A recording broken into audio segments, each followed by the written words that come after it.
Hi everybody, I'm Todd Banner. Welcome to my channel.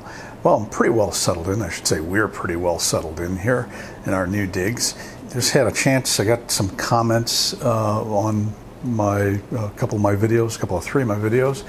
So I wanted, it's very interesting because it seems commenters are thinking sort of about the same things that I'm thinking. So anyway, I'm going to start off with this first comment. The question they're facing as photography progresses is development of software programs. I just purchased Topaz AI.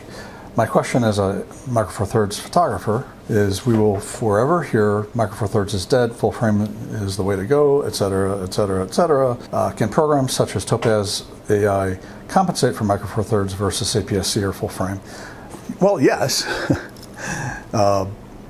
Topaz Photo AI I find to be a very useful tool and very price competitive. And of course, Adobe has added intelligent, artificial intelligent noise reduction to Lightroom.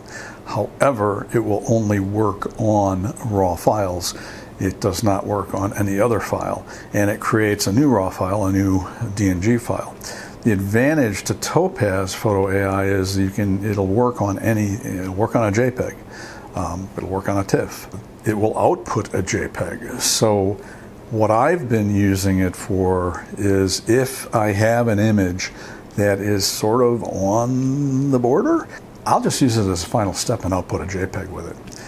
If you output a full-size DNG file, you end up with a gigantic file, over 100 megabytes. So that's kind of a problem if you either don't have the storage or you just don't want to take up that much space for one image.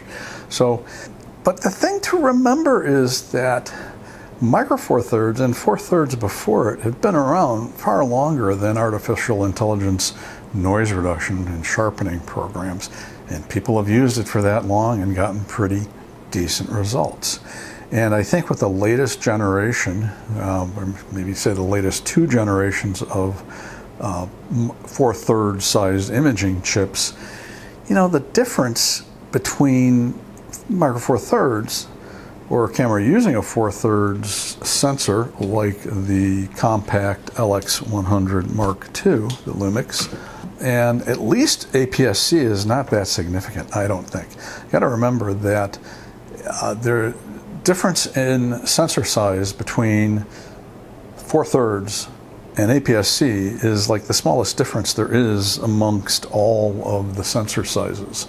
So if you're using a recent sensor, I don't think you're going to see a whole lot of difference between APS-C and Micro Four Thirds. Now I say this because as someone who has used APS-C and also full frame, albeit Canon, back in the days when Canon sensors were a little sketchy when it came to shadow noise. So definitely the Four Thirds sensors we're using today hands down beat the sensors as far as dynamic range is concerned that were in the very first 5D, although that thing did produce really nice images, and even the second 5D. Yeah, I think that if you are pushing Micro Four Thirds, you know, into high ISO territories, these AI noise reduction programs are definitely useful. Although, and I'm going to touch on this in this video, I don't think that higher ISOs are as much of a problem for Micro Four Thirds as people make it out to be. So let's go to the next comment. It's kind of nice. I have my computer right here. Is the Lumix G9 a good buy at $800? Depends. If it's brand new, yeah, that's a really good deal. If it is a used one in like new condition or excellent condition, it's an okay deal. But I went on KEH.com, which here in the US is probably the used equipment dealer that'll, I wouldn't say most photographers use, but a lot of photographers use KEH. And they had a couple of G9s available, used ones, like new and excellent, both of which were just under $700. So the excellent was a little lower than the like new. I think it was a like new minus. If you go to KEH.com and read their grading system, and the thing about KEH is they are very conservative. If they say it's a like new camera, you can be sure it might well be that you're not going to be able to tell the difference between it and a brand new camera. Also, if you don't want the hassle of selling stuff on eBay, KH is going to give you good value for your used photo equipment. And I'm not being sponsored by them. I just think they're a very good company and people should go there. Very enjoyable. Wish I knew which lenses for which photos. I'm a G9 and photo newbie and could benefit from your knowledge. Well, thank you very much. And you are in luck because I am going to put up a little slideshow and I have annotated every image with the lenses and cameras used. And essentially what I did in the last few days, and if you're subscribed to this channel, thank you, but also you know that we have a local forest reserve here in the western suburbs of Chicago that I frequent. It's called Thatcher Woods. You can find it on a map on Google Maps right on the banks of the Des Plaines River. And our new place is, we used to live about 20 minutes away from Thatcher Woods, and our new place is under 10. I mean, I'd probably do it in 5 with no traffic at all. Leaving before rush hour is a good idea because things can get pretty jammed up around here. I had 2 mornings in a row where I got up. I was up early. I tend to wake up early, and I decided to go for a short hike at Thatcher Woods. And the first day I took my Lumix G95 because I hadn't used it in a while, and this is something to think about. If you've got more than one camera body, but you primarily use one, don't forget to every few weeks take out that second body and use it, because cameras are kind of like cars. You know, if you let a car sit for a long time, that does it no good. You know, things like oil drains out. Of course, this is gasoline cars. This is not a problem for electric cars. You know, the oil drains out of the engine. When you start it, you know, it's got to get the oil pumped back up to the engine. So you get wear and tear just by starting it. But cameras are kind of the same way, and this goes back to even film cameras. I remember when I got my Canon AT1 as a college graduation present and was reading the manual, and it said right in there, the best thing you can do to maintain your camera is to use it. So with that said, I took my G95 out because I had not used it in a while, and the kit 12 to 60 millimeter Lumix lens and the 100 to 300 millimeter Lumix, and took a hike. But the next day I woke up early again and decided to take my G9 and 12 to 35 and the 100 to 300 millimeter Lumix lens and hike again. And the thing that happened is, and as I've mentioned, I do shoot photojournalism for a local nonprofit newspaper group. My G9, I had forgotten that I'd set it to JPEG only, because when you're shooting photojournalism, you don't need RAW. You need to turn things around fast. And the exposure system on these Lumix cameras really come close to nailing exposure, except in really extreme situations. So I don't need to shoot RAW for photojournalism. So forgot to switch it, so I had it set to the natural profile. Also, I have my cameras, I have all the photo profiles, I should say photo styles as Panasonic calls them. I have the noise reduction set to the lowest setting. I don't believe it needs to be any higher than that. You can't turn it off completely, which is true of a lot of cameras, but the results that it gives you set at the lowest setting are perfectly fine. And it was a different kind of morning, cloudy, gray, not a lot of light. And I also frequently will shoot in manual mode with auto ISO, so I can kind of keep tabs on, you know, where I want my depth of field to be and so on, and, you know, shutter speed as far as freezing action, and just keep an eye on the ISO.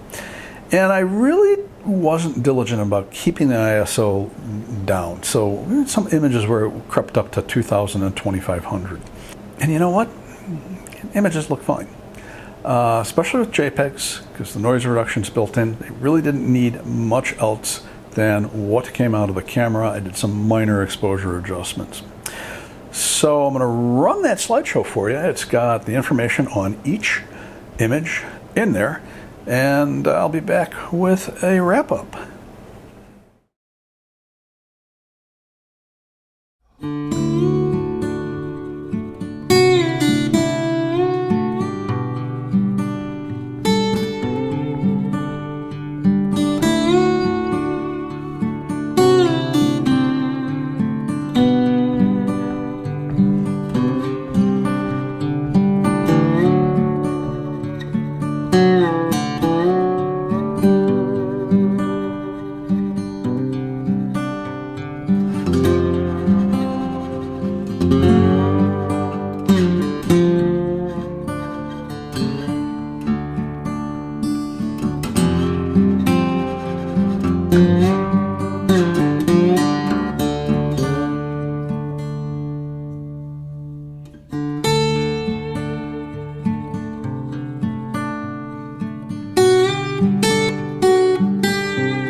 So, hope you enjoyed that. By the way, if you did, hit that like button. It's a big help to me. If you're a subscriber, thanks again.